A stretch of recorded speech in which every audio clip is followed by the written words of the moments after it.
Hello everyone, welcome to biologics everything biological.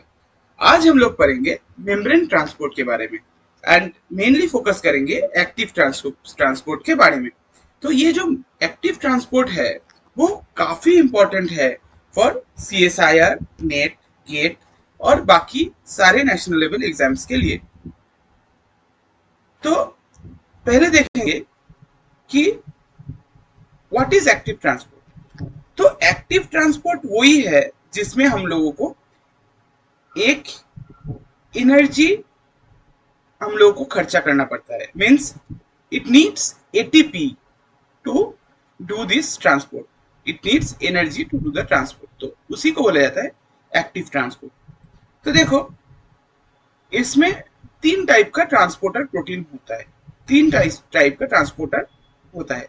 तो पहला बोला जाता है P type transporter, second is F type transporter और थर्ड इज एबीसी ट्रांसपोर्टर। अभी जो पी टाइप ट्रांसपोर्टर है उसको क्यों पी टाइप बोला जाता है? ये वी टाइप ट्रांसपोर्टर और एफ टाइप ट्रांसपोर्टर के बारे में हम लोग इन डिटेल्स इस चैप्टर में नहीं पढ़ेंगे, हम लोग इसके बारे में पढ़ेंगे माइटोकॉन्ड्रिया वाला चैप्टर में। तो पी टाइप ट्रांसपोर्टर को क्यों बोला जाता है पी टाइप ट्रांसपोर्टर? तो ये ट्रांसपोर्टर ट्रांसपोर्ट करने के लिए इसको फॉस्फोरिलेट होने का जरूरत होता है। तो जबकि इसको फॉस्फोरिलेट होने का जरूरत होता है to transport a particular ion और मॉलिक्यूल, तो इसीलिए इसको पी टाइप ट्रांसपोर्टर बोला जाता है। जनरली पी टाइप ट्रांसपोर्टर के through hydrogen like proton, potassium, sodium और कैल्शियम ये ट्रांसपोर्ट होता है। तो ये काफी इंपॉर्टेंट है, ये याद रखना है कि क्या क्या चीज पी टाइप ट्रांसपोर्टर के थ्रू ट्रांसपोर्ट होता है।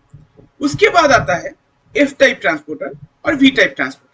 तो ये एक टरबाइन जैसा स्ट्रक्चर होता है और ये F type transporter actually ATP synthase के रूप में काम करता है in mitochondria, and V type is actually proton pump के हिसाब से काम करता है लाइसोसोम में।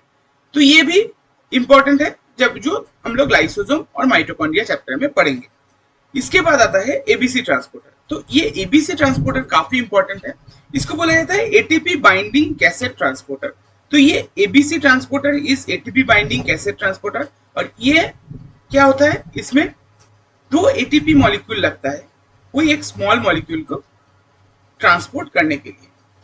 तो ये तीनों ही ट्रांसपोर्टर को हम लोग, दोनों ही ट्रांसपोर्टर पी टाइप और एबीसी ट्रांसपोर्टर, ये दोनों को हम लोग इन डिटेल स्टडी करेंगे, जो कि बहुत ही इंपॉर्टेंट है सीएसआईआर, नेट और गेट एग्जाम के लिए। अभी देखते हैं एक example P type ATPase transporter का, जो कि एक सोडियम पोटेशियम आयन पंप है। अभी देखो पहले क्या होता है, तीन सोडियम आयन आके सेल के, ये इनसाइड द सेल है, ये आउटसाइड द सेल है। पहले तीन सोडियम आयन आके इधर पी टाइप ट्रांसपोर्टर पे बाइंड हो जाता है। उसके बाद क्या होता है, उसके बाद एक एटीपी आता है और इसको फॉस्फोरेट करता है। जो भी ये फॉस्फोरेट होता है तो इसमें कॉन्फॉर्मेशनल चेंजेस होता है, और आफ्टर द कॉन्फॉर्मेशनल चेंज ये तीन सोडियम आयन को बाहर ट्रांसपोर्ट कर देता है। As transport the sodium ion बाहर, तो क्या होता है, तो दो पोटेशियम आयन अगेन आके इधर बाइंड हो जाता है।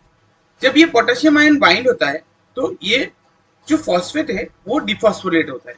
जब भी डिफॉस्फोरेट हो जाएगा दो पोटेशियम आयन सेल के अंदर आ जाएगा। तो इसी तरीके से ये सोडियम और पोटेशियम को दोनों को साथ में ट्रांसपोर्ट करता है।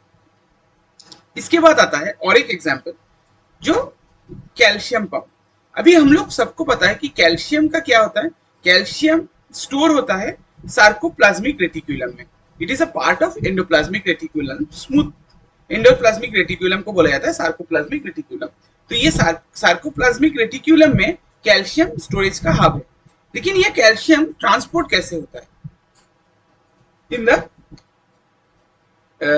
The sarcoplasmic reticulum? तो साइटोसॉल है, देखो दो कैल्शियम आयन आके पहले इधर बाइंड होगा, उसके बाद ये एक कॉन्फॉर्मेशनल चेंज करेगा और ये जो एटीपी बाइंडेड था वो एटीपी खुल जाएगा।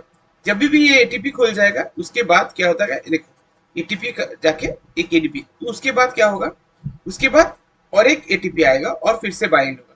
जब भी ये बाइंड होगा तो इसका एक कॉन्फॉर्मेशनल चेंज होगा। आफ्टर दिस कन्फर्मेशनल चेंज दो कैल्शियम आयन इधर से निकल जाएगा और दो हाइड्रोजन आयन इधर फिर से बैठ जाएगा। जब भी ये बैठ जाएगा फिर से इसका एक कॉन्फॉर्मेशनल चेंज होगा।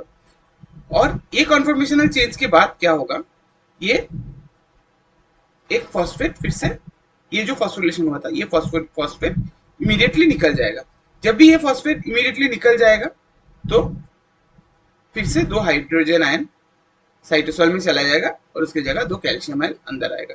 तो ये लूप है जो सार्कोप्लाज्मिक रेटिकुलम में हमारे बॉडी में होता रहता है। तो this is how the calcium store, the sarcoplasmic reticulum calcium को अपने अंदर लेता है और स्टोर करता है, ट्रांसपोर्ट करता है। उसके बाद आता है एटीपी बाइंडिंग कैसेट ट्रांसपोर्टर, जो सबसे इंपॉर्टेंट है, द एबीसी ट्रांसपोर्टर।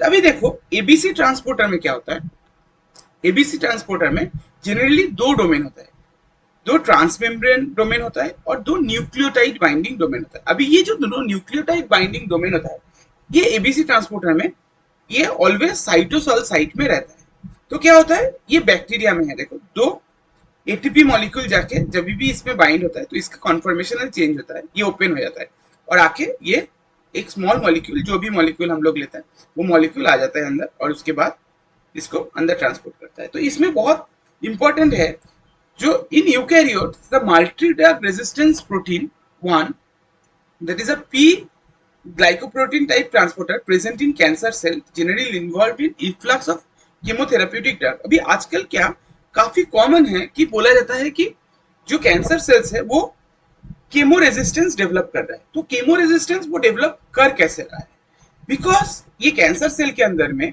एक एबीसी ट्रांसपोर्टर ऐसा है that is a P glycoprotein type multi drug resistance protein 1।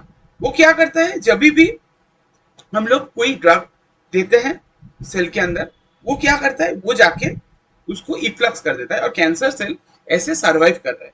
इसीलिए आजकल सिर्फ केमो से कैंसर नहीं मरता है, केमो के साथ साथ इम्यूनोथेरेपी या फिर रेडिएशन थेरेपी दिया जाता है to kill the cancer cell.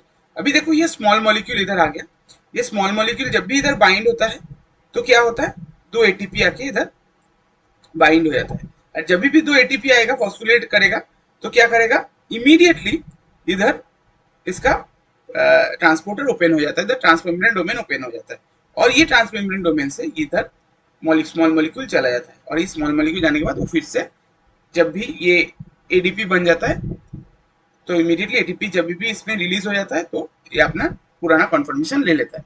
तो ये काफी इंपॉर्टेंट है कि एबीसी ट्रांसपोर्टर कैंसर सेल में, ये वाला पार्ट आप लोग देख लो, स्क्रीनशॉट ले लेना कि एबीसी ट्रांसपोर्टर का रोल इन कैंसर सेल। इसके बाद आता है जो सबसे कॉमन डिजीज है एबीसी ट्रांसपोर्टर का, that is known as the cystic fibrosis. तो ये हमारा क्रोमोसोम 7 में एक जीन है, that is the cystic fibrosis transporter gene. वो क्या करता है, ये ट्रांसपोर्टर जीन जो है, ये ट्रांसपोर्टर जीन ये सिस्टिक फाइब्रोसिस के लिए रिस्पॉन्सिबल होता है। क्या होता है, ये CFTR is actually a chloride ion transporter, ये एक क्लोराइड आयन ट्रांसपोर्टर है। देखो ये याद रखो, ये क्लोराइड आयन ट्रांसपोर्टर है। तो इसमें 2 डोमेन प्रेजेंट है, 2 न्यूक्लियोटाइड बाइंडिंग डोमेन और एक आर डोमेन। ये आर डोमेन क्या है, ये चैनल ओपनिंग के लिए काफी इंपॉर्टेंट होता है। तो देखो जब भी ये CMP साइक्लिक AMP आता है, ये प्रोटीन काइनेज ए को एक्टिवेट करता है। ये प्रोटीन काइनेज ए एटीपी के थ्रू जब भी आर डोमेन में बाइंड होता है तो भी ये वाला जो ट्रांसपोर्टर है ये ओपन हो जाता है और ये ओपन होते ही क्लोराइड बाहर निकलता है। और थ्रू क्लोराइड एक्चुअली क्या होता है, वाटर भी निकलता है, जो हमारा लंग्स, हमारा एपिथेलियल लाइनिंग, मतलब हमारा इंटेस्टाइन, लंग्स, उसको लुब्रिकेट करता है। तो क्या होता है, देखो इधर, और जब भी ये न्यूक्लियोटाइड बाइंडिंग डोमेन जो है, NBD डोमेन जो है, ये NBD डोमेन में, ये न्यूक्लियोटाइड बाइंडिंग डोमेन में जब भी एटीपी आके बाइंड होता है तो इमीडिएटली ये क्लोज होता है। तो अगर ये वाला ट्रांसपोर्टर में, ये सिस्टिक मतलब क्लोराइड ट्रांसपोर्टर में, ये क्लोराइड ट्रांसपोर्टर में अगर म्यूटेशन हुआ मीन्स M मीन्स म्यूटेशन हुआ, तो क्या होगा, जो हमारा एपिथेलियल लाइनिंग है वो बहुत ड्राई हो जाएगा। वो हमारा एपिथेलियल लाइनिंग ड्राई होने की वजह से लोगों को मतलब बहुत ही सांस लेने में दिक्कत होता है, डाइजेस्टिव सिस्टम अच्छे से काम नहीं करता है। तो ये जो डिजीज है इसको सिस्टिक फाइब्रोसिस बोला जाता है। तो याद रखो कि क्लोराइड आयन ट्रांसपोर्टर में ये होने के लिए, म्यूटेशन होने के लिए सिस्टिक फाइब्रोसिस होता है। तो देखो, cystic fibrosis is a defective chloride transporter.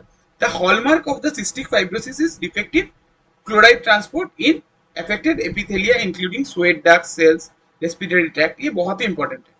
तो ये दिखाता है कि chloride channel fails to function normally in the cystic fibrosis. और ये जीन सीक्वेंसिंग रिवील करता है कि it encodes a protein belonging to ABC transporter family. तो ये होता है हमारा एक्टिव ट्रांसपोर्ट के साथ साथ हमारा मेम्ब्रेन ट्रांसपोर्ट का पोर्शन कंप्लीट। और ये स्लाइड बनाने के लिए मैंने ब्रूस एल्बर्ट्स और कूपर जो सेल बायोलॉजी का बुक है उसका हेल्प लिया है। Thank you so much.